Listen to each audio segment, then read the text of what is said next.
But I do believe, Federico, that in the climate change, fight against climate, as you said, profit cannot be the motivator.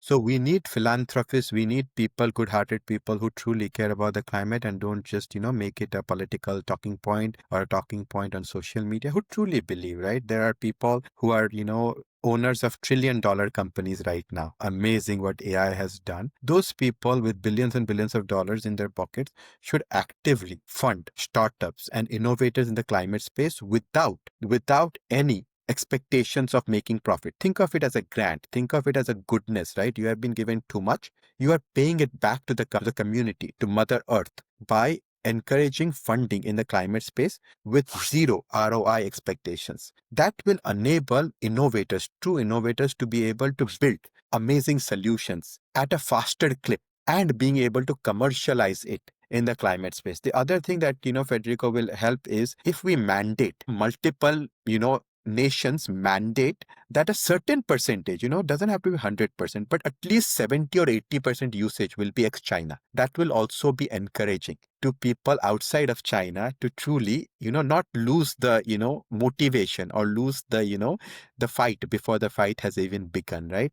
The fight should truly be based on innovation, truly be based on capability and not disproportionate amount of funding or disproportionate amount of usage opportunities that exist in China versus the rest of the world.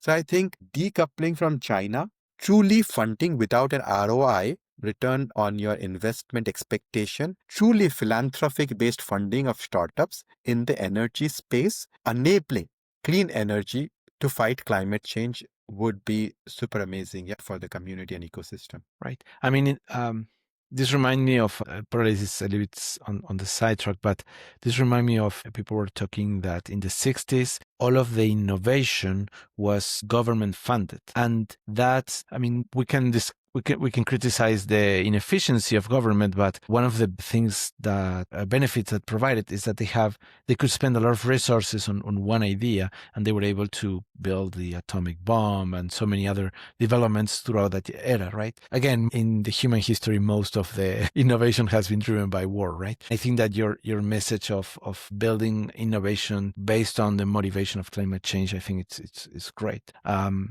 Anyway, that happened in the 60s, and then throughout the years, now most of the innovation happens on the private sector, right? And the private sector has a limited amount of resources compared to government, right? And there are a lot of small fractions of teams trying to figure out how to innovate, right? So it's more of a struggle, right?